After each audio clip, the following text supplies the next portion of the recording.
Kami adalah mahasiswa Pascasarjana Manajemen Pendidikan Islam di UIN Mahmud Yunus Batu Sangkar.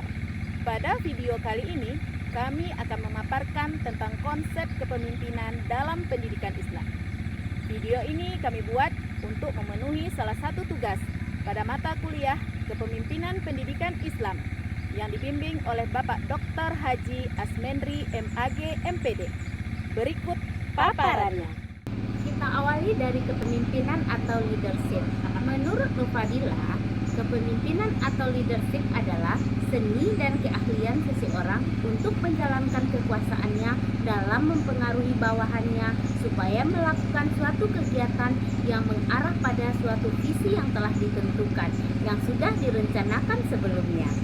Memimpin ialah melaksanakan sesuatu untuk sebuah visi tertentu, yang dalam melaksanakannya dibantu melalui tangan orang lain. Pemimpin dalam konteks pendidikan Islam juga memiliki posisi yang strategis. Pemimpin sebagai nahkoda dalam menentukan kemana arah yang hendak akan kita tuju. Selanjutnya, kita bahas konsep pemimpin dalam Islam. Pemimpin merupakan kecakapan dalam mempengaruhi serta menggerakkan bawahan dalam memperoleh sebuah visi tertentu. Dalam terminologi Islam, pemimpin adalah sebagai sosok sentral yang memiliki peranan penting dalam sebuah organisasi. Pemimpin dalam pandangan Islam adalah orang yang siap melayani, bukan meminta untuk dilayani, apalagi difasilitasi. Allah berfirman dalam surat An-Nisa ayat 59 yang artinya, "Wahai orang-orang yang beriman, taatilah Allah dan taatilah Rasul-Mu, serta ulil amri atau pemegang kekuasaan di antara kamu. Jika kamu berbeda pendapat tentang sesuatu, kembalikanlah kepada Al-Quran dan Rasul. Jika kamu beriman kepada Allah dan hari akhir, yang demikian itu lebih baik bagimu dan lebih bagus akibatnya di dunia dan di akhirat." Ayat ini menjelaskan bahwa kita harus berpegang teguh kepada Al-Quran dan Sunnah, serta mentaati pemimpin yang ada di sekitar kita. Selanjutnya, kita akan membahas tentang tugas utama pemimpin dalam lembaga pendidikan Islam.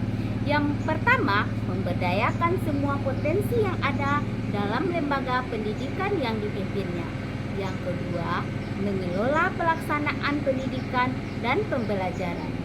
Yang ketiga, mengawasi jalannya pendidikan. Yang keempat, melakukan monitoring terhadap guru dan pegawai. Yang kelima, melaksanakan komunikasi dan kerjasama dengan masyarakat sekitar serta orang tua siswa. Yang keenam, melakukan evaluasi kinerja secara berkala. Yang ketujuh, melakukan pengawasan pada semua aspek pendukung pendidikan yang ada. Selanjutnya, kita bahas peran pemimpin dalam mewujudkan pendidikan Islam yang berkualitas. Yang pertama, pemimpin merupakan teladan dalam meningkatkan mutu pendidikan. Keteladanan pada kepemimpinan adalah cara yang paling efektif dalam mewujudkan organisasi yang solid. Teladan adalah tindakan seorang pemimpin yang memberikan contoh kepada bawahannya dalam melaksanakan tugas-tugas yang mereka emban. Yang kedua, imbalan dan hukuman sebagai sarana dalam meningkatkan mutu pendidikan. Penghargaan atau reward ialah salah satu wujud apresiasi pada sebuah prestasi kerja yang diberikan, baik dari individu atau orang yang ada di dalam sebuah organisasi. Punishment atau hukuman adalah sesuatu yang bertujuan untuk memperbaiki. Yang ketiga, komitmen pemimpin dalam upaya meningkatkan mutu pendidikan. Pengelolaan institusi pendidikan yang efektif dan berorientasi pada kualitas pendidikan membutuhkan sebuah komitmen yang penuh dengan kesungguhan dalam peningkatan kualitas. Yang keempat, melengkapi sarana dan prasarana pendidikan. Fasilitas pembelajaran mesti dikembangkan supaya bisa mendukung kegiatan belajar mengajar. Keberhasilan aktivitas belajar mengajar di lembaga pendidikan Islam salah satunya dikarenakan ketersediaan sarana dan prasarana yang memadai. Sekarang kita membahas istilah kepemimpinan di dalam Islam. Ada beberapa istilah kepemimpinan di dalam Islam. Yang pertama adalah ulil amri.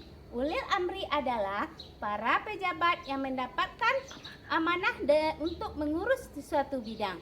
Nah, contohnya adalah kepala sekolah yang diberi amanat untuk mengurus sekolah tersebut. Terus kepala dinas yang diberi wewenang untuk mengurus seluruh sekolah yang ada di wilayahnya.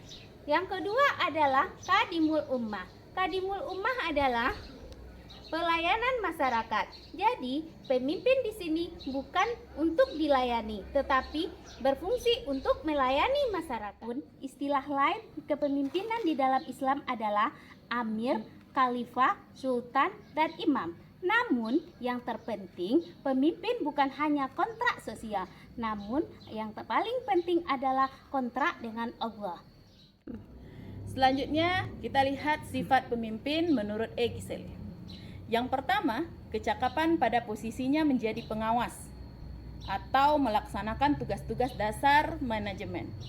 Dalam hal ini, yaitu mengarahkan dan mengawasi pekerjaan bawahannya.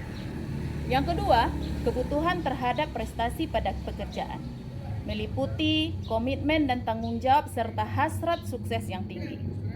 Yang ketiga, kecerdasan, meliputi kebijaksanaan, pikiran yang inovatif, dan ide-ide yang cemerlang. Yang keempat, ketegasan, kecakapan dalam menentukan beragam keputusan dan problem solving dengan baik dan benar. Yang kelima, percaya diri atau menganggap dirinya bisa dan mampu menghadapi serta menyelesaikan persoalan.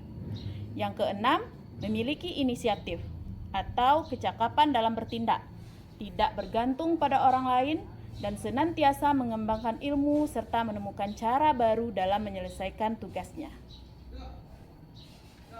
Akhir, kita membahas karakteristik kepemimpinan dalam pendidikan Islam. Sebagai seorang pemimpin dalam pendidikan Islam harus memiliki sifat jujur atau siddiq.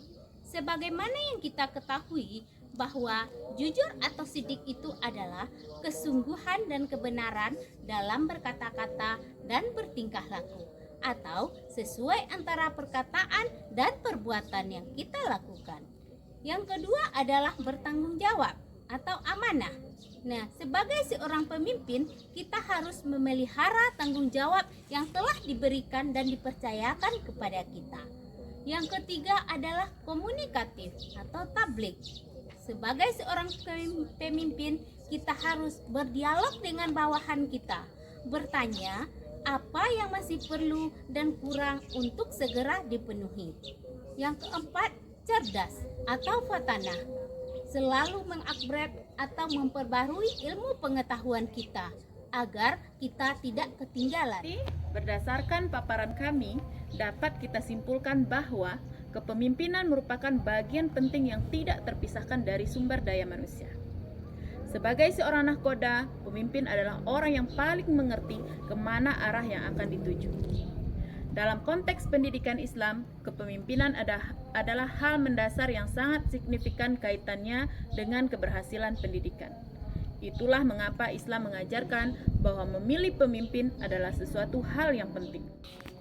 Peran kepemimpinan dalam mewujudkan pendidikan yang unggul dapat dilaksanakan melalui keteladanan yang diberikan, penerapan hukuman dan ganjaran kepada seluruh stakeholder, komitmen pemimpin, dan pemenuhan sarana dan prasarana. Demikianlah video kali ini tentang konsep dasar kepemimpinan pendidikan Islam. Semoga video ini bermanfaat. Jangan lupa like, subscribe, and comment.